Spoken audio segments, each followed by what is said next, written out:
Hello दोस्तों, आपका स्वागत है। आज हम चैप्टर लेकर आए हैं कक्षा 10 के अध्याय नंबर 3 धातु और अधातु के बारे में।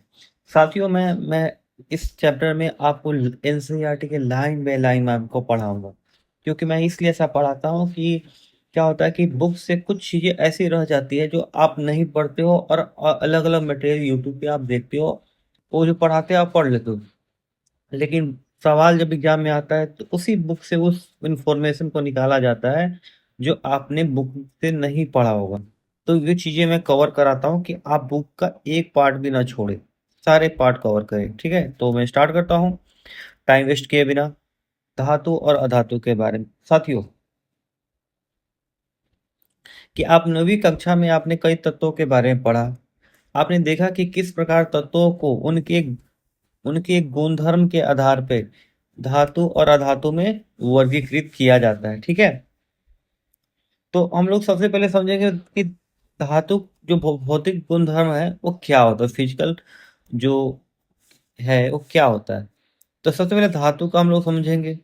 तो पहले हमको ये पता होना चाहिए कि धातु कौन कौन सी है। जैसे धातु iron, copper, aluminium, magnesium, sodium, lead, zinc और आसानी से मिलने वाले कुछ अन्य धातु वो इकट्ठा करना है। ठीक है, और उसका एक क्रियाकलाप करना है। क्या क्रियाकलाप है कि आयरन, कॉपर, एल्यूमिनियम और मैग्नीशियम के नमूने लीजिए।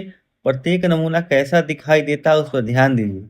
ठीक है, और रिगमॉल से रगड़कर प्रत्येक नमूने की सतह को साफ करके उसके स्वरूप पर फिर ध्यान दीजिए कि उसका स्वरूप कैसा होता है। अगर अपने अपने शुद्ध रूप में धातु की सतह जो होती है ना, चमकदार होती है। धातु को इसी गुणधर्म को धात्विक चमक कहते हैं। देखिए, धातु जो भी धातु होगी उसकी सतह एकदम चमकदार होती है। ये ये उसका गुणधर्म होता है। अगर वो चमकदार होगी तो वो धातु होगी। ठीक है, अब देखिए दूसरा क्रियाकलाप में क्या किया है। ये वही सेम कि आयरन, कॉपर, एल्यूमिनियम तथा मैग्नीशियम का एक छोटा टुकड़ा लीजिए। इन इन धातुओं को तेज धार वाले चाकू से काटने का प्रयास कीजिए और फिर जो आता है वो लिखिए। हाँ, एक सावधानी बरतना है कि सोडियम धातु का उपयोग करते समय हमेशा सावधान रहिए। फिल्टर पेपर के बीच दबाकर ही सुखा लीजिए और वॉच ग्लास पर रख इसे चाकू से काटने का प्रयास कीजिए। क्या चाकू से कट रहा है ये? हम देखते हैं कि धातु समानता कठोर होती है और प्रत्येक धातु की कठोरता अलग अलग होती है। कोई धातु ज्यादा कठोर हो गया, कुछ कम कठोर, लेकिन कठोरती होती है। अब तीसरा क्रियाकलाप में क्या है कि आयरन, जिंक, लीड, कॉपर को लेना है। किसी एक धातु को लोहे पर रखकर 4 से 5 बार हथौड़ा से प्रहार करना है। और आप क्या देखते हैं, अन्य धातु के साथ भी यही क्रिया कीजिए। फिर जो आकार में परिवर्तन होता है वो लिखिए। आप देखेंगे कुछ धातुओं को पीट कर पतली चादर बनाया जा सकता है। इस गुणधर्म को आघात वर्धिता कहते हैं। क्या आप जानते हैं सोना तथा चांदी सबसे अधिक आघात वर्ध वस्तु होती है। ठीक है, सोना और चांदी होती है। देखिए, अब आते हैं कि एक क्रियाकलाप 3.4 में है कि आप वो सूची बना लीजिएगा जिस जो आप दैनिक जीवन में देखते हैं। धातु के पतले तार के रूप में खींचने की क्षमता को तन्यता कहते हैं। ठीक है, सोना सबसे अधिक तन्य धातु है। जो धातु सबसे ज्यादा मतलब पतला हो सकता है उसको हम लोग तन्य कहते हैं। तो सोना सबसे अधिक तन्य धातु होता है। आपको ये जानकर आश्चर्य होगा कि एक एक ग्राम सोने से 2 किलोमीटर लंबा तार बनाया जा सकता है। बताइए, आघात वर्धता तथा और तन्यता के कारण धातुओं का हमारी आवश्यकता के अनुसार विभिन्न आकार दिया जा सकता है। देखिए, धातु क्या क्या गुण मैंने आपको पढ़ा दिया। धातु आघातवर्धी होते हैं और दूसरा वो तन्य भी होते हैं। ठीक है, अब क्या आप कुछ धातुओं के नाम बता सकते हैं जिनका उपयोग खाना पकाने के बर्तन बनाने के लिए होता है। क्या आप जानते हैं कि इन धातुओं का उपयोग बर्तन को बनाने के लिए क्यों किया जाता है? इसको उत्तर पाने के लिए हम कुछ क्रियाकलाप करते हैं। ये आप 3.5 क्रियाकलाप देख लीजिए। इसमें क्या कहा है कि एल्यूमिनियम या कॉपर का तार लेना है। क्लैप क्लैप की मदद से इस तार को स्टैंड से बांध दीजिए। देखिए, क्लैप लगा हुआ है, आप देख सकते हो पिक्चर में जो क्लैप है। उसको स्टैंड पे बांध देना है। तार के एक खुले सिरे पे मोम का उपयोग कर एक पिन चिपका दीजिए। स्ट्रीट लैंप, मोमबत्ती या बर्नर से एक लैंप के निकट तार को गर्म कीजिए। थोड़ी देर के बाद आप देखिएगा कि क्या होता है। ठीक है, इस क्रियाकलाप करने के बाद आपको पता चलता है कि धातु ऊष्मा के सुचालक है, उसका गलनांक बहुत अधिक होता है, और सिल्वर तथा कॉपर ऊष्मा के सबसे अच्छे चालक होते हैं। ठीक है, इनकी तुलना में लीड और मरकरी ऊष्मा के कुचालक है। ये धातु नहीं होते हैं, ये अधातु होते हैं। क्या धातुएं मैंने आपको क्या बताया, सिल्वर और कॉपर ऊष्मा के सबसे अच्छे चालक है। क्या धातुएं विद्युत की चालक है, आइए पता करते हैं। इस क्रियाकलाप 3.6 में देख लीजिए, ये जो लिखा हुआ है उसके आपने इस क्रियाकलाप में जो करने के बाद आप देख सकते हो कि इसमें कह रहा है कि एक विद्युत सर्किट तैयार कीजिए। जिस धातु की जांच करनी है उसे परिपथ में टर्मिनल ए और टर्मिनल बी के बीच बीच उसी प्रकार रखिए जैसे 3.2 में दिखाया गया। देख सकते हैं आप कि ए में किस तरह रखा गया है, बी में किस तरह रखा है, और इसके बाद क्या बल्ब जलता है, इससे क्या पता चलता है। ठीक है, आपने अवश्य देखा कि जिस तार से आपके घर तक बिजली पहुंचती है उस पर पीवीसी जो होता है, पॉलीवाइनिल क्लोराइड अथवा रबर जैसी सामग्री की परत चढ़ी होती है। विद्युत तार पर ऐसे पदार्थों की परत क्यों होती है, ये जानना है। देखिए, जब धातुएं किसी कठोर सतह से टकराती है तो क्या होता है, क्या कोई आवाज उत्पन्न करती है। जो धातुएं कठोर सतह से टकराने पे आवाज उत्पन्न करती है उसे हम क्या कहते हैं, उसके ध्वनि कहते हैं। क्या आप बता सकते हैं स्कूल की घंटी धातु की क्यों बनी होती है। ये क्रियाकलाप को आपसे पूछा जाएगा, क्योंकि ज्यादा आवाज होती है ना। अब बढ़ते हैं अधातु के बारे में। पिछली कक्षा में आप अध्ययन कर चुके हैं कि धातुओं की तुलना में अधातुओं की संख्या कम होती है। Carbon, sulphur, iodine, oxygen, hydrogen आदि अधातुओं के उदाहरण हैं। फिर से याद कर लीजिए, carbon, sulphur, iodine, oxygen, hydrogen आदि अधातुओं के कुछ उदाहरण। ब्रोमीन ऐसी अधातु है जो द्रव्य होती है। इसके अलावा सारी अधातुएं या ठोस या फिर गैस होती है। यानी आप सुन लीजिए, ब्रोमीन एक ऐसा धातु होता है जो द्रव होता है, बाकी सारी अधातुएं ठोस या गैस होती है। क्या धातुओं के समान अधातुओं के भी कुछ गुण धर्म होते हैं। इस तरह धातु में गुण धर्म होते हैं, जैसे कि वो आघात वर्ध होती है, वो तन्य होती है, ये ऊष्मा संचालक होती है, ये सब ने पढ़ा। लेकिन अब पता करना धातु के क्या गुण धर्म होते हैं। इस क्रियाकलाप 3.7 आप देख लीजिए, क्या करना है इसमें। कार्बन, सल्फर, आयोडीन के नमूने को इकट्ठा करना है, फिर क्रियाकलाप को दोहराइए। 3.1 से 3.4, 3.6 जो तीन तीन क्रियाकलाप दिए ना उनको दोहराना है, ये तीनों का नमूना लेकर। मैं फिर से दिखाता हूँ 3.1, 4 एंड 6। ये आप देख लीजिए पिक्चर 3.1, वही काम करना है जो काम आपने धातु के साथ किया था। 3.4,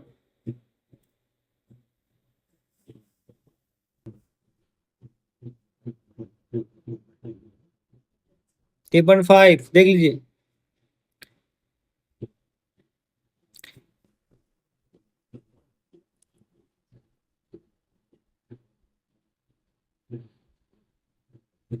तो ये सब करना है,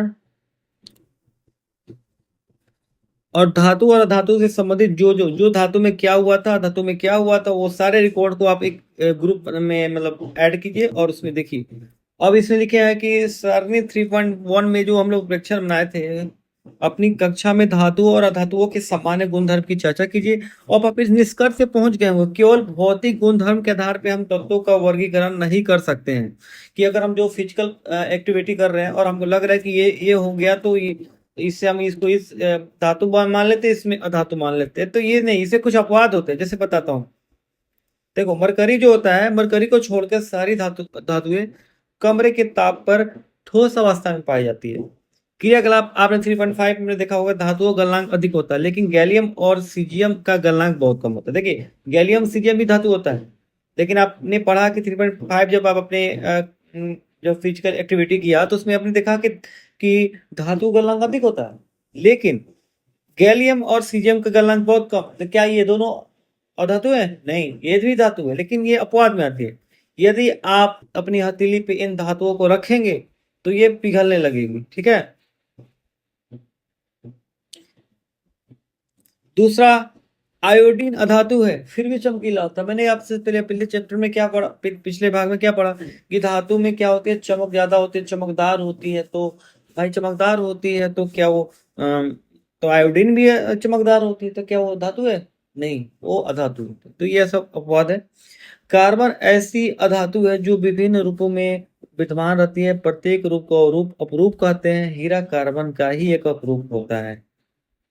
फिर सुनिए, कार्बन ऐसी धातु है जो विभिन्न रूप में विद्यमान रहती है और प्रत्येक रूप को अपर अपरूप कहा जाता है। और हीरा कार्बन का ही अपरूप होता है। यह सबसे कठोर प्राकृतिक पदार्थ है। देखिए, इसका गलनांक और क्वथनांक बहुत अधिक होता है और कार्बन का अपरूप ग्रेफाइट विद्युत का सुचालक होता है। देखिए ये सब ध्यान से समझिएगा, क्योंकि आपने पढ़ा था कि धातु जो होती है कठोर होती है, उसको काटा नहीं जा सकता। फिर कार्बन से जो का एक अपरूप हीरा होता है, हीरा को काट सकते हो? नहीं काट सकते, बहुत कठोर होता है। तो ये सब। फिर अगला पॉइंट फोर्थ नंबर, क्षारीय धातु जो होती है लिथियम, सोडियम, पोटेशियम, इतनी मुलायम होती है कि उनको चाकू से भी काटा जा सकता है। ठीक है, ये भी धातु है लेकिन इसको काटा जा सकता है। इसके घनत्व और गलनांक भी कम होते हैं। जो क्षारीय धातु कहा जाता है, लिथियम हुआ, सोडियम हुआ, पोटेशियम, याद कर लीजिएगा, लिथियम, सोडियम, पोटेशियम, ये सब क्या होता है? क्षारीय धातु होता है। तो मैंने इससे पहले क्या फिजिकल क्वांटिटी में क्या आपने देखा था? तो आप सोचे कि फिजिकल क्वांटिटी, फिजिकल गुणधर्म के आधार पे हम वर्गीकरण कर सकते हैं कौन तत्व अधातु है, कौन तत्व अधातु धातु है। लेकिन ये चीजें नहीं कर सकते। फिर सिर्फ सिर्फ फिजिकल गुणधर्म के आधार पे नहीं कर सकते, क्योंकि आप देख सकते हैं कितने सारे अपवाद आपको मिल रहे हैं यहाँ पे। अब आते हैं 3.8। अब क्या है कि तत्वों को उनके रासायनिक गुणधर्म के आधार पर अधिक स्पष्टता से धातुओं और अधातुओं में वर्गीकृत किया जा सकता है। देखिए, तो कहा है, कहने का मतलब था कि फिजिकल गुणधर्म के आधार पर हम लोग नहीं कर पा रहे थे, तो हम लोग उसको अच्छे से करने के लिए ना रासायनिक गुणधर्म का सहारा लिए। तो उसमें हम लोग अच्छे से स्पष्ट कर सकते हैं कि कौन सा धातु और कौन सा अधातु है। तो ये सब क्रियाकलाप है। मैं क्रियाकलाप के बारे में आपको नहीं बढ़ाऊंगा, क्योंकि क्रियाकलाप आपके सामने स्क्रीन पे है। आप देख लीजिए क्या करना है क्या नहीं करना है, क्योंकि मैं हर चीज अगर पढ़ाऊंगा तो टाइम ज्यादा वेस्ट होगा और आपका समय भी वेस्ट होगा। ठीक है, तो मैं चाह रहा हूँ कि मैं जो मेन मेन कॉन्सेप्ट है वो बताऊं। मैं ये इतना प्रयास करूंगा कि आपका एक भी एनसीईआरटी का महत्वपूर्ण पॉइंट नहीं छूटे, क्योंकि एग्जाम में वही पूछा जाता है। ठीक है, क्रियाकलाप तो पूछेगा नहीं, लेकिन उस क्रियाकलाप के बाद जो निष्कर्ष निकलता है ना, वो तो जरूर पूछेगा ना। तो वो मैं कवर करवा रहा हूँ। इसमें पॉइंट है कि अधिकांश अधातु ऑक्साइड प्रदान करती है, यानी जितनी भी ज्यादा ऑक्साइड होती है ना, वो सब के अधातु होती है ना, वो ऑक्साइड प्रदान करती है। जो जल में घुलकर अम्ल बनाती है, यानी जो ऑक्साइड मिला वो क्या करता है, जल में घुलकर अम्ल बनाती है। ठीक है, और वही अधिकतर धातु जो होती है ना, क्षारकीय ऑक्साइड प्रदान करती है। देखिए, अधातु जो होता है ना, ऑक्साइड प्रदान करता है जो जल में घुल के अम्ल बनाता है। लेकिन जो धातुएं होती है अधिकांश, वो क्षारकीय ऑक्साइड प्रदान करती है। अगले भागों में आपको धातुओं के ऑक्साइड के बारे में अधिक जानकारी प्राप्त होगी।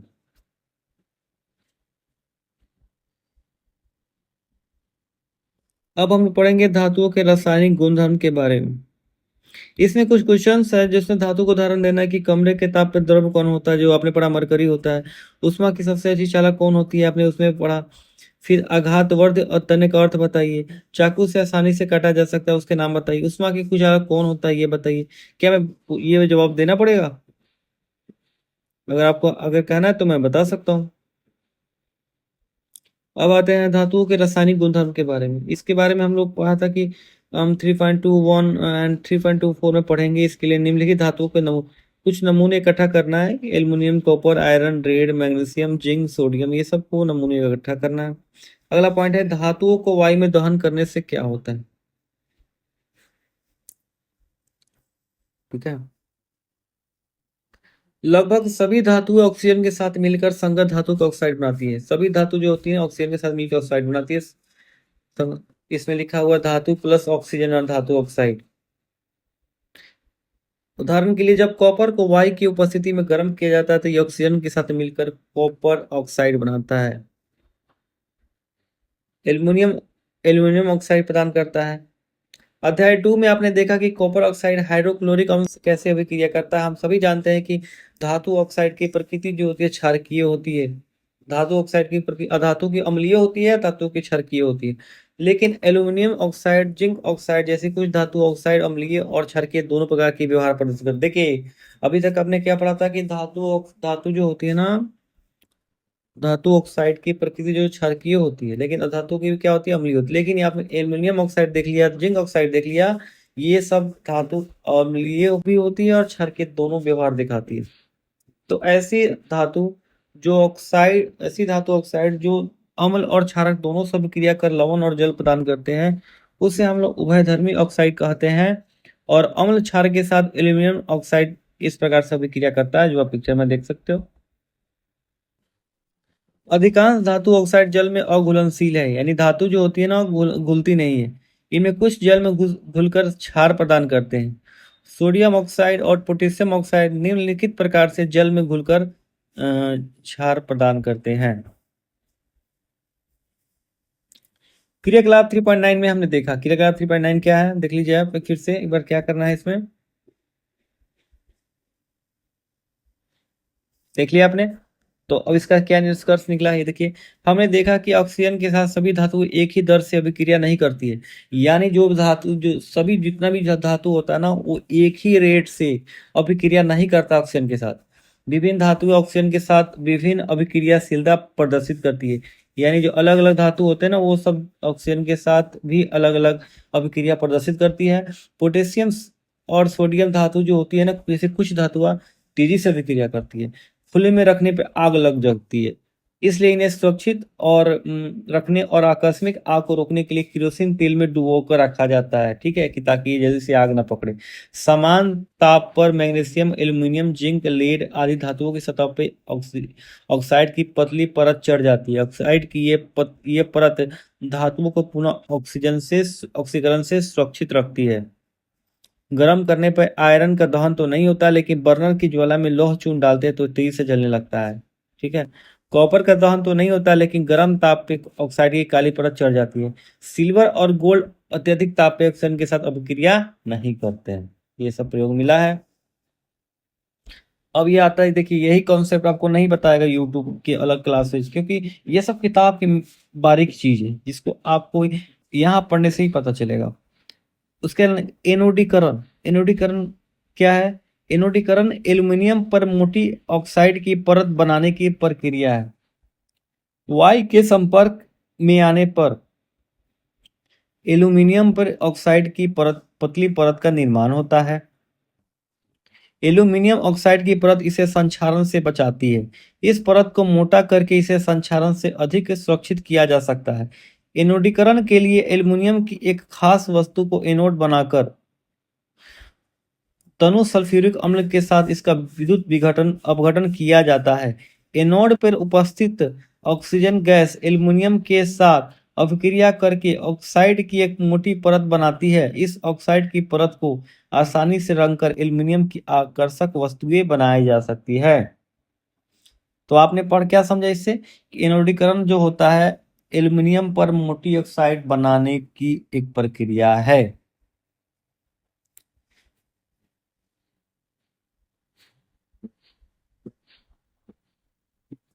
अब क्रियाकलाप 3.9 करने के बाद आपने देखा होगा कि उन धातुओं के नमूने में सोडियम सबसे अधिक अभिक्रियाशील है। सोडियम ज्यादा अभिक्रिया तेजी से करता है, मैग्नीशियम धीमा करता है।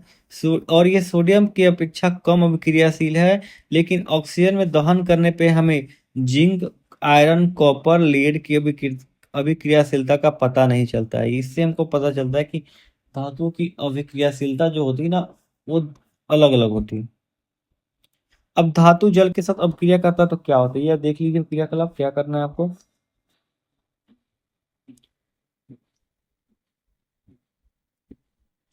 देखिए धातु जल जब जल के साथ अभिक्रिया करता है तो जल के साथ अभिक्रिया करके धातु हाइड्रोजन गैस तथा धातु ऑक्साइड उत्पन्न करती है। जो धातु ऑक्साइड जल में घुलनशील है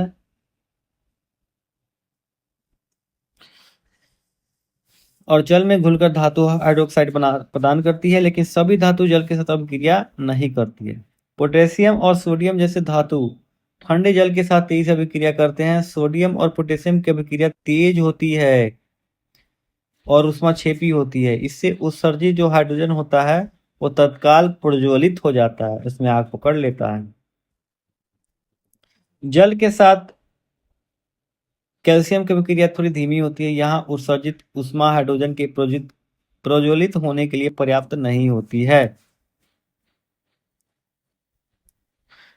इस अभिक्रिया में आपने उत्पन्न हाइड्रोजन गैस के बुलबुले कैल्शियम धातु की सतह पर चिपक जाते हैं। कैल्शियम तैरना प्रारंभ कर देती है। मैग्नीशियम ठंडा पानी के साथ अभिक्रिया नहीं करता है, परंतु गर्म जल के साथ अभिक्रिया करके वो मैग्नीशियम हाइड्रोक्साइड और हाइड्रोजन गैस उत्पन्न कर देती है। चूंकि हाइड्रोजन गैस के बुलबुले मैग्नीशियम धातु की सतह से चिपक जाते हैं, अतः ये तैरना भी प्रारंभ कर देते हैं। एल्यूमिनियम, आयरन तथा जिंक जैसी धातुएं ना तो शीतल जल के साथ नहीं तो गर्म जल के साथ अभिक्रिया करती है, लेकिन भाप के साथ अभिक्रिया करके यह धातु ऑक्साइड और हाइड्रोजन प्रदान करती है। ये बहुत अच्छी बात है। ठीक है। लेड हुआ, कॉपर हुआ, सिल्वर हुआ, गोल्ड हुआ, ये सब धातु जल के साथ बिल्कुल अभिक्रिया नहीं करता है। ठीक है। Lead, copper, silver, gold. ठीक है। अब अतः क्या होता है जब धातु अम्ल के साथ अभिक्रिया करती है। ठीक है। इससे पहले आप अध्ययन कर चुके धातु अम्ल के साथ अभिक्रिया करके संगत लवण और हाइड्रोजन गैस प्रदान करती है।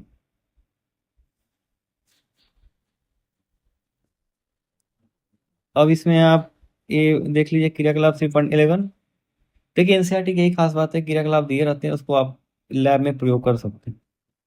तनु हाइड्रोक्लोरिक अम्ल के साथ मैग्नीशियम, एल्यूमिनियम, जिंक और आयरन की समीकरण लिखिए। जब धातु नाइट्रिक अम्ल के साथ अभिक्रिया करती है तो तब हाइड्रोजन गैस उत्सर्जित नहीं होती है।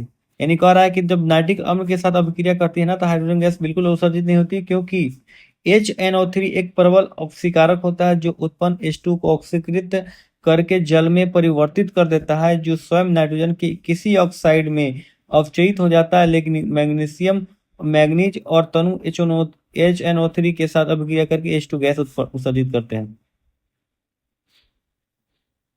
सवाल आएगा कि धातु नाइट्रिक अम्ल के साथ जब अभिक्रिया करती है तो हाइड्रोजन गैस क्यों नहीं उत्पन्न होती, तो इसका उत्तर है कि HNO3 के कारण। क्रियाकलाप 3.11 में आपने देखा कि बुलबुला बनने की दर में मैग्नीशियम के साथ सबसे अधिक थी, यानी मैग्नीशियम के साथ जल्दी बुलबुला की दर ज्यादा अधिक थी और अभिक्रिया सबसे अधिक ऊष्माक्षेपी थी। अभिक्रियाशीलता इस क्रम में घटती है, Mg से Al से Jn फिर Fe। कॉपर की स्थिति में ना तो बुलबुले बनते हैं ना ही ताप में कोई परिवर्तन होता है। इसे पता चलता है कॉपर तनु HCl के साथ अभिक्रिया नहीं करता है। कॉपर तनु HCl के साथ अभिक्रिया नहीं करते। इंपॉर्टेंट लाइन है। अब आते हैं, क्या आप जानते हैं एक्वारेजिया? एक्वारेजिया मतलब हुआ कि रोयल जल का एक रिलेटिव शब्द होता है। 3:1 के अनुपात में सांद्र हाइड्रोक्लोरिक अम्ल एवं सांद्र नाइट्रिक अम्ल का ताजा मिश्रण होता है। यह गोल्ड को गला सकता है, जबकि दोनों में से किसी अम्ल में यह क्षमता नहीं होती है। एक्वा रेजिया भवकता द्रव के साथ साथ प्रबल संक्षारक है। यह उन अभिक्रमकों में एक है जो गोल्ड और प्लेटिनम को गलाने में समर्थ होता है। याद कर लीजिएगा, गोल्ड और प्लेटिनम को गलाने में कौन सक्षम होता है, तो एक्वा रेजिया। अब अगला क्रियाकलाप है अन्य धातु लवण के विलयन के साथ धातु कैसे अभिक्रिया करती है, यानी धातु जो होती है ना वो धातु लवण के विलयन के साथ कैसे अभिक्रिया करती है। तो ये देख लीजिए, आप 1 सेकंड में टाइम दे रहा हूं आपको, देख लीजिए क्या है क्रियाकलाप। अब ये क्रियाकलाप के बाद एक पिक्चर में दिया हुआ कि लवण के साथ धातु के जब अभिक्रिया करते हैं तो क्या होता है। अभिक्रियाशील धातु अपने से कम अभिक्रियाशील धातु को तो उसके यौगिक के विलयन या गलित अवस्था से विस्थापित कर देती है। यानी जो धातु अभिक्रियाशील होती है वो अपने से कम वाले को ना उसकी यौगिक के विलयन से अलग कर देती है। पिछले खंड में हमने देखा कि सभी धातुओं की अभिक्रियाशीलता समान नहीं होती। हमने ऑक्सीजन, जल और अम्ल के साथ विभिन्न धातुओं की अभिक्रियाशीलता की जांच की, लेकिन सभी धातुओं उन अभिकर्मकों के साथ अभिक्रिया नहीं करती है। इसलिए हम सभी धातुओं के नमूनों को अभिक्रियाशीलता के अवरोही क्रम में नहीं रख सकते हैं। ठीक है। आपने अध्याय 1 में जो विस्थापन अभिक्रियाओं का अध्ययन किया, जो धातुओं की अभिक्रियाशीलता का प्रमाण देता है। इसे समझना आसान है, अगर धातु ए धातु बी को उसके विलयन से अलग कर देती है तो ये बी की अपेक्षा अधिक अभिक्रियाशील है। जो जिससे ज्यादा मतलब अभिक्रियाशील होता है ना, वो उसको अलग कर देता है। अगला पॉइंट है कि संक्रियता श्रेणी क्या होता है। संक्रियता श्रेणी वो श्रेणी होता है, वो सूची होता है जिसमें धातुओं की क्रियाशीलता को एक अवरोही क्रम में रखा जाता है। विस्थापन के प्रयोग के बाद निम्नलिखित श्रेणी को विकसित किया गया है, जिसको संक्रियता श्रेणी कहते हैं। इसमें आप देख लीजिए किस तरह क्रियाशीलता का एग्जाम्पल दिया गया है। सबसे अधिक अभिक्रियाशील पोटेशियम होता है, फिर सोडियम होता है, फिर कैल्शियम होता है, फिर मैग्नीशियम होता है। अब उसके बाद घट रहा है। सबसे कम आयरन, लेड, कॉपर, मरकरी। इन्हें सबसे कम अभिक्रियाशील हुआ वो हुआ गोल्ड, और सबसे ज्यादा हुआ पोटेशियम। अब इससे कुछ सवाल बने, आप देख लीजिए, जो जो जो पढ़ाई आप होते हैं ना, उसके बारे में कुछ दिए हुए हैं।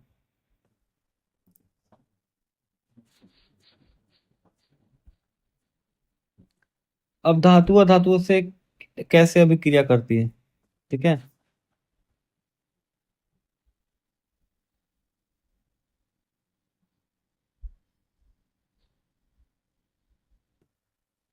इसमें लिखा है कि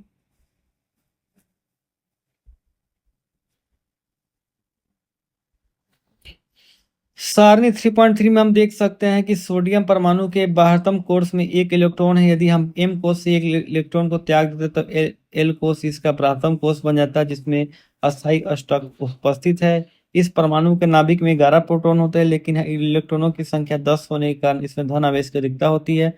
यह सोडियम धनायन Na प्रदान करता है, और क्लोरीन के बाहरतम कोर्स में 7 इलेक्ट्रॉन होते हैं। उसको एक कोष पूरा होने के लिए एक इलेक्ट्रॉन की आवश्यकता होती है, ठीक है।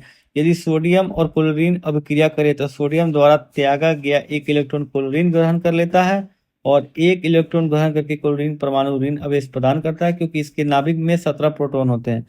के एल एम कोष में 18 इलेक्ट्रॉन होते हैं। इसमें क्लोराइड रिलायन Cl माइनस प्राप्त हो जाएगी। इसलिए यह दोनों तत्वों के बीच निम्नलिखित प्रकार से आदान प्रदान का क्रम स्थापित हो जाता है। ये आप कुछ तत्वों के इलेक्ट्रॉन विन्यास देख लीजिए। उत्कृष्ट गैस जैसे हीलियम हुआ, इसका परमाणु संख्या 2 दिया हुआ है। नियोन का 10 होता है। आर्गन का 18 होता है। इसको हम लोग किस तरह से अरेंज करते हैं ये देख लीजिए। ये सब उत्कृष्ट गैस है, हीलियम, नियोन, आर्गन। उस धातु जैसे sodium, magnesium, aluminium, potassium, calcium होता है। देख रहे हैं आप। अधातु में nitrogen, oxygen, fluorine, phosphorus, sulphur, chlorine, ये सब अधातु होता है। ये सब दिया हुआ। विपरीत आवेश होने के कारण सोडियम तथा क्लोराइड परस्पर आकर्षित होते हैं। मजबूत स्थिर वैद्युत बल्ब में बंद कर सोडियम क्लोराइड के रूप में उपस्थित रहते हैं। ध्यान देने योग्य बात है कि सोडियम क्लोराइड अणु के रूप में नहीं पाया जाता, बल्कि ये विपरीत आयनों का समुच्चय होता है, ठीक है। ये फॉर्मूले दिए हुए हैं, देख लीजिए मैग्नीशियम क्लोराइड के किस तरह से निर्माण हुआ है। धातु से अधातु में इलेक्ट्रॉन के स्थानांतरण से बने यौगिक को आयनिक यौगिक या वैद्युत संयोजक यौगिक भी कहा जाता है। क्या आप MgCl2 में उपस्थित धनायन और न्यान का नाम बता सकते हैं। अब आते हैं आयनिक यौगिक। कौन आयनिक हुआ, जो धातु से अधातु में इलेक्ट्रॉन का जो स्थानांतरण हुआ तो उससे जो यौगिक बना वो आयनिक यौगिक होता है। तो ये आयनिक यौगिक के क्या गुणधर्म होते हैं। इसमें कुछ आयनिक यौगिक दिया हुआ है, जिसमें देख लीजिए आप NaCl, LiCl, CaCl2, ये सब आयनिक यौगिक है। उसका गलनांक आप देख सकते हो, आप कितना गलनांक है देख सकते हो। तो आयनिक यौगिक के गुणधर्म पे आपने ध्यान दिया होगा कि पहले उनका भौतिक प्रकृति क्या होता है। धन और ऋण आयनों के बीच मजबूत आकर्षण बल के कारण आयनिक यौगिक जो होते हैं कठोर होते हैं, ठोस होते हैं। ये यौगिक समांतर भंगुर होते हैं, यानी दाब डालने पर ये टुकड़ों में टूट जाते हैं। गलनांक कथनांक कैसा होता है। आयनिक यौगिक का गलनांक कथनांक बहुत अधिक होता है, क्योंकि मजबूत अंतर आयनिक आकर्षण को तोड़ने के लिए ऊर्जा की पर्याप्त मात्रा की आवश्यकता होती है। अब घुलनशीलता में देखिए, वैद्युत संयोजक यौगिक यानी आयनिक यौगिक जो होते हैं जल में घुलनशील होते हैं। केरोसिन, पेट्रोल आदि जैसे विलायकों में अविलेय होता है। विद्युत चालकता कैसा होता है। किसी विलयन से विद्युत के चालन के लिए आवेशित कणों की गतिशीलता आवश्यक होती है। आयनिक यौगिक के जलीय विलयन में आयन उपस्थित होते हैं। जब विलयन में विद्युत धारा प्रवाहित की जाती है, ये आयन विपरीत इलेक्ट्रोड की ओर गमन करने लगते हैं। ठोस अवस्था में आयनिक यौगिक विद्युत का चालन नहीं होता है, क्योंकि ठोस अवस्था में ढीन संरचना के कारण आयनों की गति संभव नहीं होती है। लेकिन आयनिक यौगिक गलित अवस्था में विद्युत का संचालन करते हैं, क्योंकि गलित अवस्था में विपरीत आवेश वाले आयनों के मध्य वैद्युत आकर्षण बल विस्मा के कारण कमजोर पड़ जाता है, इसलिए आयन स्वतंत्र रूप से गमन करते हैं, विद्युत का चालन करते हैं। आगे पढ़ते हैं अब धातुओं की प्राप्ति। धातु कहाँ से प्राप्त होते हैं? तो पृथ्वी की भूपटी धातुओं का मेन सोर्स होता है। समुद्री जल में सोडियम क्लोराइड, मैग्नीशियम क्लोराइड आदि जैसे विलेय लवण उपस्थित होते हैं। पृथ्वी की भूपटी में प्राकृतिक रूप से पाए जाने वाले तत्व और यौगिक को खनिज कहते हैं। कुछ स्थानों पे खनिज में कोई विशेष धातु काफी मात्रा में होती है, जिसे निकालना लाभकारी होता है। इन खनिजों को अयस्क कहते हैं। इसमें धातु का निष्कर्षण है। आपने धातुओं की संकेतक श्रेणी के बारे में पढ़ चुके, इसलिए आपको पता है अयस्क से धातु का निष्कर्षण कैसे होता है। कुछ धातु भूपटी में स्वतंत्र अवस्था में पाई जाती है, कुछ धातु अपने यौगिक के रूप में मिलती है। संकेतक श्रेणी में नीचे आने वाली धातु सबसे कम अभिक्रियाशील होती है, ये स्वतंत्र अवस्था में पाई जाती है, जैसे गोल्ड, सिल्वर, सोना, प्लेटिनम, ये सब स्वतंत्र अवस्था में पाई जाती है। कॉपर, सिल्वर, सल्फाइड या ऑक्साइड अयस्क के रूप में संयुक्त अवस्था में पाए जाते हैं। संगीता श्रेणी में जो सबसे ऊपर था, के, Na, Ca, Mg, Al, इतनी अधिक अभिक्रियाशील होती है कि ये कभी स्वतंत्र के रूप में नहीं पाई जाती। और संक्रियता श्रेणी के मध्य की धातुएं Zn, Fb, Pb की अभिक्रियाशीलता मध्यम होती है। पृथ्वी की भूपटी में मुख्यतः ऑक्साइड, सल्फाइड और कार्बोनेट के रूप में पाई जाती है। आप देखेंगे कि कई धातुओं का अयस्क ऑक्साइड होते हैं। ऑक्सीजन की अत्यधिक अभिक्रियाशीलता और पृथ्वी पर इसके प्रचुर मात्रा के कारण ऐसा होता है। अयस्क से देखिए, इस प्रकार अभिक्रियाशीलता के आधार पर हम धातुओं को 3 वर्ग में विभाजित कर सकते हैं। फर्स्ट क्या है?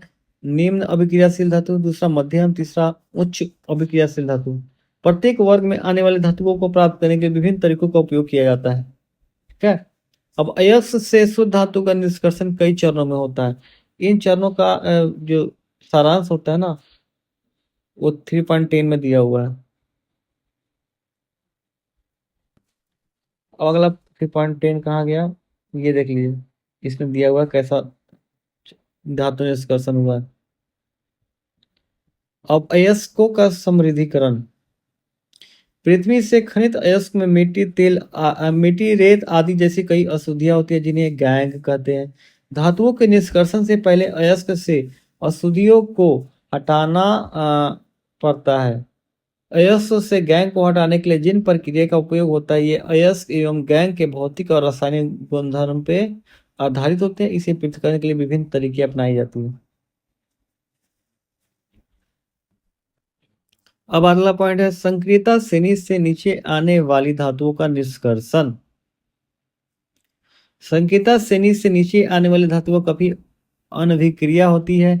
इन धातुओं के ऑक्साइड को केवल गर्म करने से ही धातु प्राप्त हो जाता है। जैसे एग्जाम्पल, सिनेबार, मरकरी अयवाई में गर्म करने पर यह सबसे पहले मर्क्यूरिक ऑक्साइड में परिवर्तित हो जाता है। अधिक गर्म करने पर मर्क्यूरिक ऑक्साइड पारद में अपचयित हो जाता है। इसी प्रकार प्राकृतिक रूप से Cu2S के रूप में उपलब्ध तांबे, कॉपर को केवल वायु में गर्म करके इसको से अलग किया जा सकता है। अगला पॉइंट है संगीता श्रेणी के मध्य में स्थित धातुओं का निष्कर्षण, जो मीडियम में आता है। तो संक्रियता श्रेणी के मध्य में जो धातु स्थित होती है, वो आयरन हुआ, जिंक, लेड, कॉपर की अभिक्रियाशीलता मध्यम होती है। प्रकृति में यह प्राय सल्फाइड या कार्बोनेट के रूप में पाई जाती है। सल्फाइड या कार्बोनेट की तुलना में धातुओं को उसके ऑक्साइड से प्राप्त करना अधिक आसान है।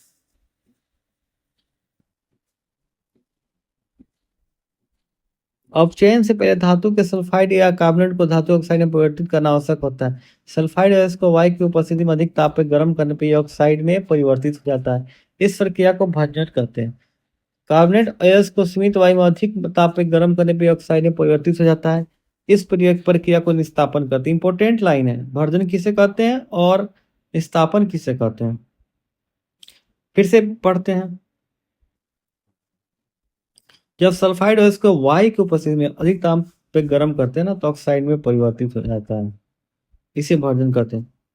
और कार्बोनेट अयस्क को फिर वायु में अधिक मात्रा में गर्म करने पे ये ऑक्साइड में परिवर्तित हो जाता है।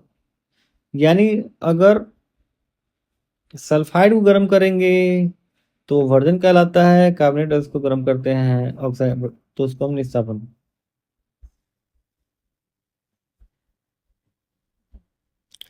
ये इसके बाद कुछ रासायनिक प्रक्रिया दिया हुआ है। इसके बाद कार्बन जैसे उपयुक्त अपचायक का उपयोग करके धातु ऑक्साइड से धातु प्राप्त किया जाता है।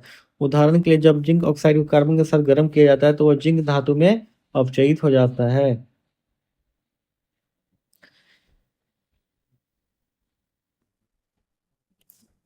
इसके में दिया जब मैग्नीज डाइऑक्साइड को एल्यूमिनियम चूर्ण के साथ गर्म किया जाता है तो यह अभिक्रिया होता है। क्या आप उन पदार्थों को पहचान सकते हैं जिनका ऑक्सीकरण या अपचयन हो रहा है?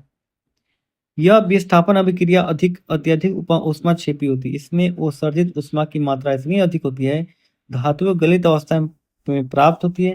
वास्तव में आयरन ऑक्साइड के साथ एल्यूमिनियम की अभिक्रिया का उपयोग रेल की पटरी और मशीनी पुर्जों की दरारों को जोड़ने के लिए किया जाता है। इस अभिक्रिया को हर्मिट अभिक्रिया कहते हैं।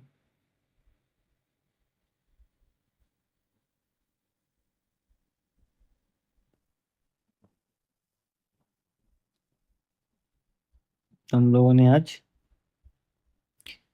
अब देखिए जो संकेतक श्रेणी में जो ऊपर का धातु का निष्कर्षण क्या क्या दिया हुआ है। अभिक्रियाशील श्रेणी में सबसे ऊपर स्थित धातु अधिक अभिक्रियाशील होता है। इन्हें कार्बन के साथ गर्म करके इनके यौगिक से प्राप्त नहीं किया जा सकता है। उदाहरण के लिए कार्बन के द्वारा सोडियम, मैग्नीशियम, कैल्शियम, एल्यूमिनियम आदि के ऑक्साइड का अपचयन कर उन्हें धातुओं में परिवर्तित नहीं किया जा सकता। इन धातुओं की बंधुता कार्बन की अपेक्षा ऑक्सीजन के प्रति अधिक होती है।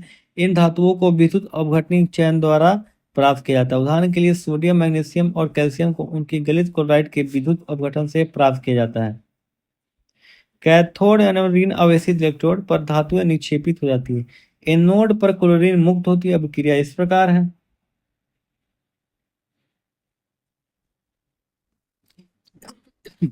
सॉरी,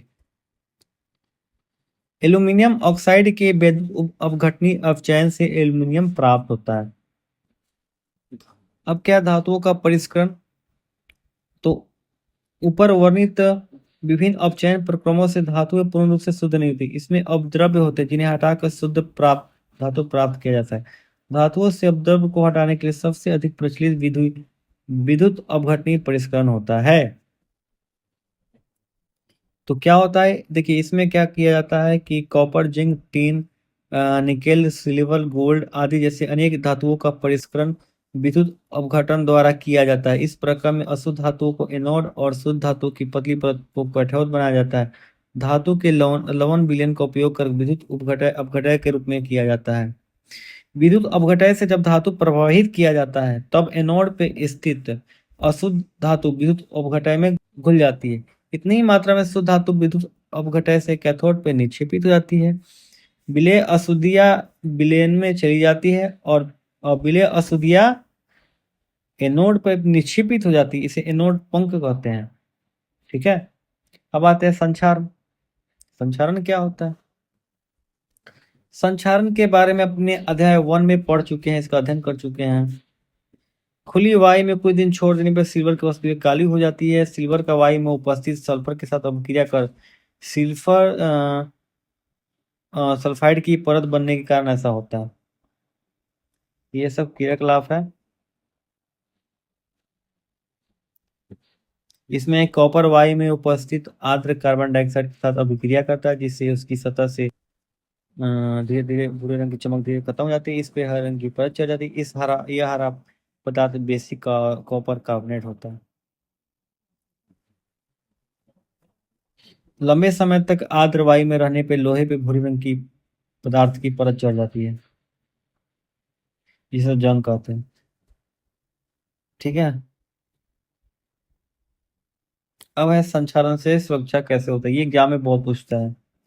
पेंट करके, तेल लगाकर, ग्रीज लगाकर और यसद लेपन यानी लोहे की वस्तुओं पे जस्ते की परत चढ़ाकर, क्रोमियम लेपन, एनोडीकरण या मिश्र धातु बनाकर लोहे को जंग लगाने से बचा जा सकता है।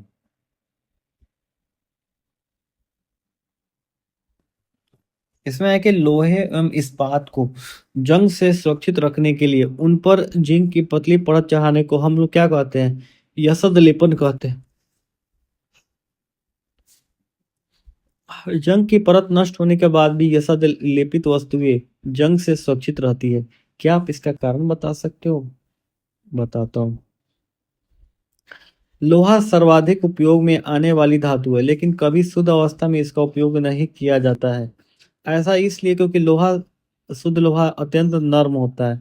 गर्म करने पर सुगमता पूर्वक खींच जाता है। यदि इसमें थोड़ा कार्बन 0.05 मिला दिया जाए, यह कठोर तथा प्रबल बन जाता है। लोहा के साथ निकेल और क्रोमियम मिलाने पर हमें स्टेनलेस इस्पात प्राप्त होता है, जो कठोर होता है, इसमें जंग नहीं लगता है।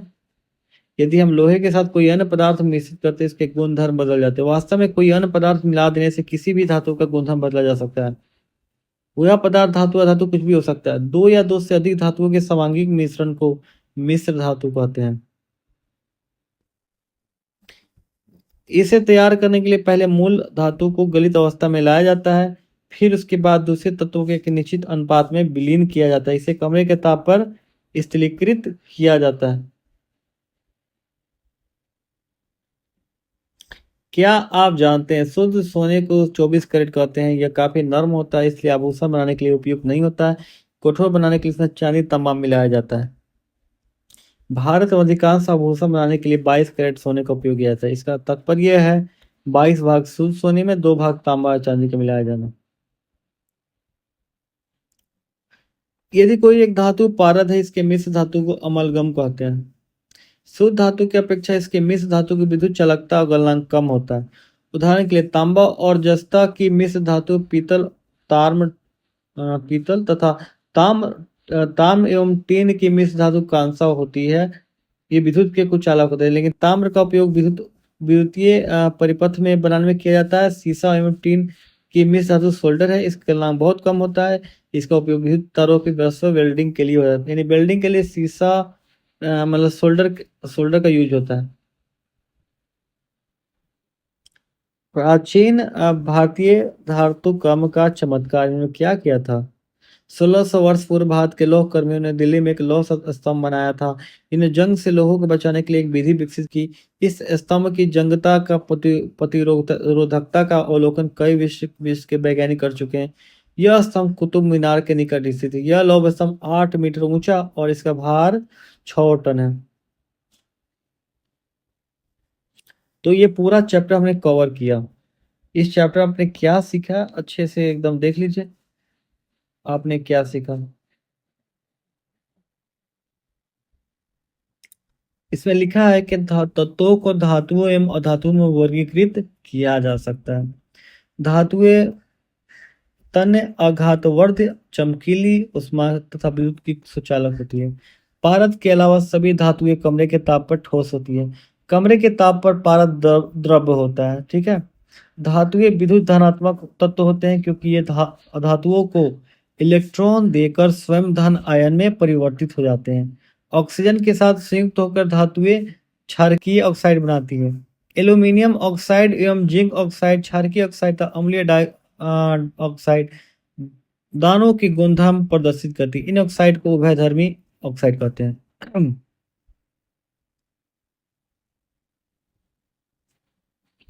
जल एवं तनु अम्ल के साथ विभिन्न धातुओं की अभिक्रियाशीलता अलग अलग होती है। अभिक्रियाशीलता के आधार पर अवरोही क्रम में व्यवस्थित समान धातुओं की सूची को हम लोग संक्रियता श्रेणी कहते हैं। संक्रियता श्रेणी में हाइड्रोजन के ऊपर स्थित धातुएं तनु अम्ल से हाइड्रोजन को विस्थापित कर सकती हैं। अधिक अभिक्रियाशील धातु अपने से कम अभिक्रियाशील धातुओं को उसके लवण विलयन से अलग कर सकती है, विस्थापित कर सकती है। प्रकृति में धातुएं स्वतंत्र अवस्था या अपने यौगिक के रूप में पाई जाती है।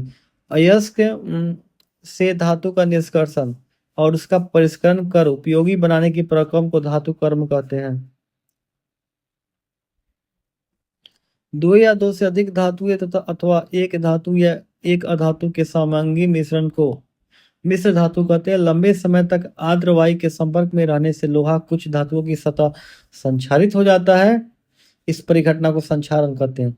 अधातुओं की गुणधर्म धातुओं के विपरीत होते हैं। यह तो यह न तो अघातवर्ध न ही तन्य होते हैं। ग्रेफाइट के अलावा सभी अधातुएं ऊष्मा एवं विद्युत की को चालक होते हैं। यानी ग्रेफाइट जो होता है विद्युत का चालक होता है। तो ये हम फिर आते हैं अधातुएं जो होती है ना विद्युत ऋणात्मक होती है क्योंकि धातुओं के साथ अभिक्रिया में इलेक्ट्रॉन ग्रहण कर ऋण आवेशित आयन बनाती है। अधातुएं ऑक्साइड बनाती है जो अम्लीय और उदासीन होती है। अधातुएं तनु अम्ल से हाइड्रोजन का विस्थापन नहीं करती है। ये हाइड्रोजन के साथ अभिक्रिया कर हाइड्राइड बनाती है। ठीक है, ये हमने आज चैप्टर में सीखा। ये अभ्यास क्वेश्चन है, देख लीजिए आप।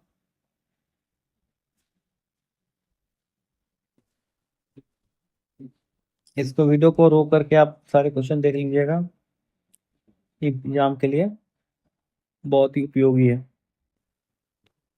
इस तरह ये चैप्टर हमने आज कवर कर दिया। आप इससे क्या सीखे हैं ये मुझे